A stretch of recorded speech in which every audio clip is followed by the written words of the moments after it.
Hey everybody, welcome to the Rock and Roll Experience with Mike Brunn. This is episode 64, part 2. In episode 64, we did a review of the forthcoming Ace Frehley album, Origins, Volume 2. You can find that episode and that review in the link directly below this video. Since we did that review, we got a little bit more information about who is and is not playing on a couple of the tracks. So we wanted to set the record straight, and we also wanted to give credit where credit was due. So this episode, that's exactly what we're going to do. As always, if you're watching on YouTube, hit that subscribe button below. If you're listening to one of my podcasts, subscribe over there as well. Also, head on over to Facebook and follow my page, The Rock and Roll Experience with Mike Brunn, where each and every day we talk about all the rock and roll music that you love. Alrighty, let's get started with our episode 64, part 2, Ace Frehley Origins, Volume 2 review.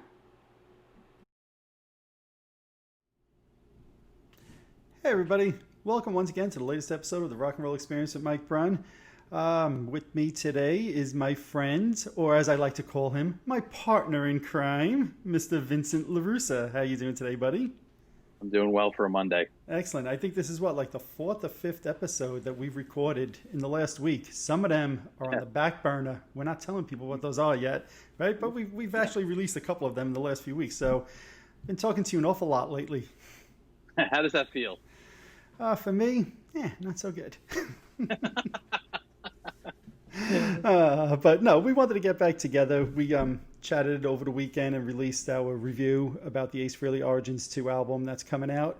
And after we posted it, we started getting some more information about it. I know when we were sent the advanced copy of it, one of the things that I didn't necessarily like about the advanced copy I got is that it wasn't crystal clear who was playing on what songs, etc.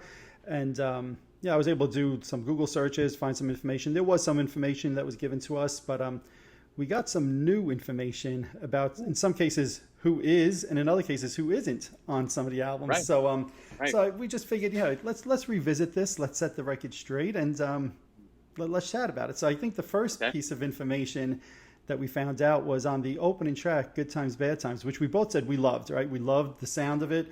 We loved the cover. It was a great cover. And we even commented that we loved the guitar playing. And that's where we stopped, right? So we alluded to the fact, as we thought, that it was Ace Frehley playing all the leads on that, but we since found out otherwise, right? So we actually found out that it's Jeremy Asbrock that was playing lead guitar on that song, which I thought was really cool to hear because A, like we said, we both loved what he did on the song.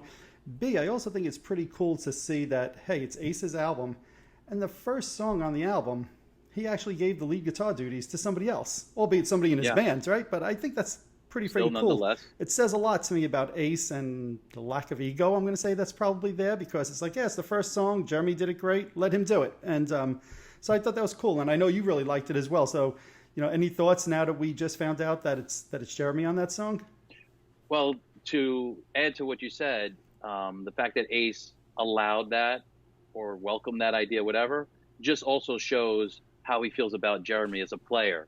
True. And, the trust he has in Jeremy. Mm-hmm. And I know with working personally with Jeremy, again, it just was a great experience working with the guy, and he just delivered the goods. Yeah. I was, so happy with what he gave to me. And he's just got such a great sound and feel. I really didn't have to do much, which is what you want when you're a producer or an engineer.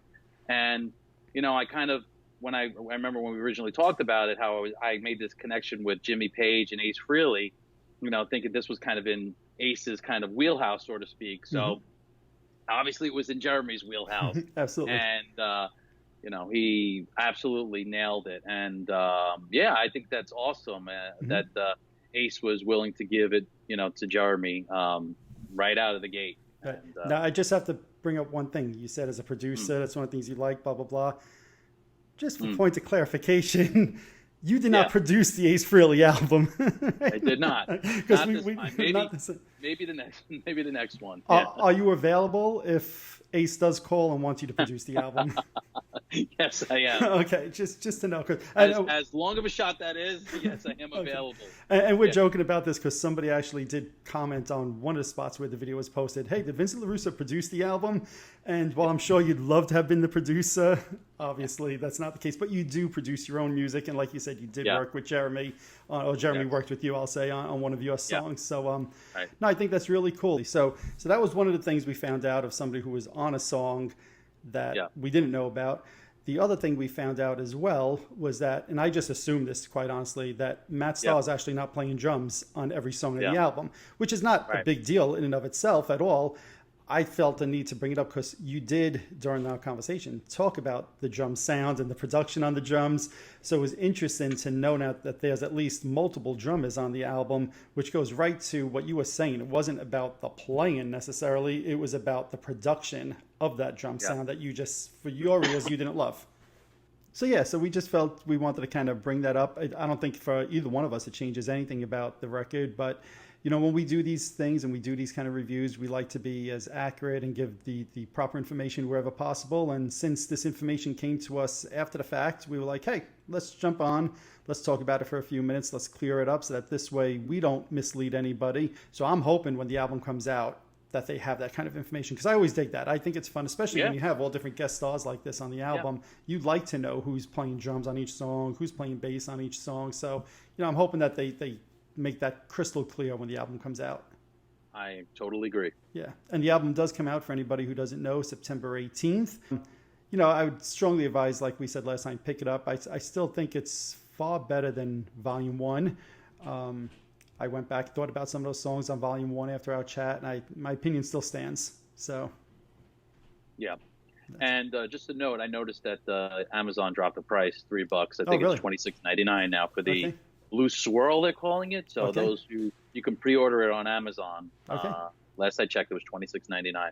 Originally, I think it was $30. So Nice little tidbit. So, pre-order guarantee with Amazon, by the way. And I don't work for Amazon. no. Nor do I claim to be a producer, nor do I claim to be a know-it-all. Just for the record, I want to Is set is that there any record other straight. jobs you want to clarify that you don't have? No, I actually I just want to make sure that people understand. By you having me on the show, I'm just sharing my opinion. Of course. I don't, you know, portray myself to be a know-it-all or whatever. Mhm. So for those people who maybe are getting that impression, I'm just simply giving my opinion. Absolutely. And to me, that's always been crystal And clear. that's how I want to set the record straight. There you go. All right. So you see, we had a bunch of things to set the record straight on this one. So I think that's pretty much all we wanted to make sure we clarified on the Ace album. Like we said last time, go out, buy it, support it. Hopefully Ace could get back on the road sometime, if not the end of this year, beginning of next year, support the album. And I do think Kiss fans are going to really enjoy it overall. So, I agree.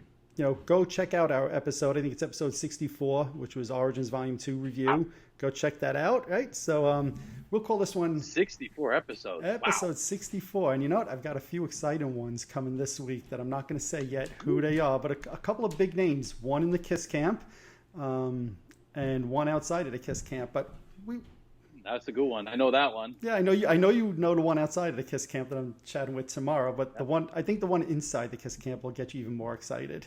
But not a member of the band. But yeah, I figured that. I think you'll be Cool. excited. I think you'll be excited. Good. So we'll leave it on that note. Everybody, thanks as On always that for night. watching. And there you have it. And Jeremy, like we said, if we're watching, we'd love to hear how you ended up playing on that song.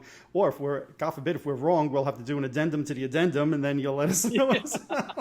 Just every day we'll come on. We can just keep going. Yeah, but we'll end up with like episode number 946. So, all righty, that's it. All right. Thanks, buddy. Talk to you soon. Alrighty, there you have it. You know, one of the things that's very important to me, whether it's this podcast or my Facebook page, is accuracy of the information that we report. Of course, we're human, we're going to make mistakes, but since we got this new information only a couple of days after recording our initial episode, we thought it would be a cool idea to come back on and set the record straight and make sure we give credit where credit is due. As always, if you're watching on YouTube, hit that subscribe button below. If you're listening to one of my podcasts, subscribe over there as well.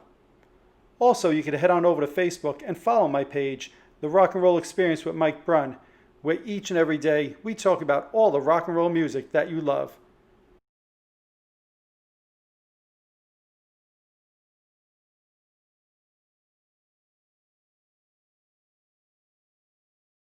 that's it for this episode. As always, thanks for watching. Thanks for listening. I'll talk to you guys really soon.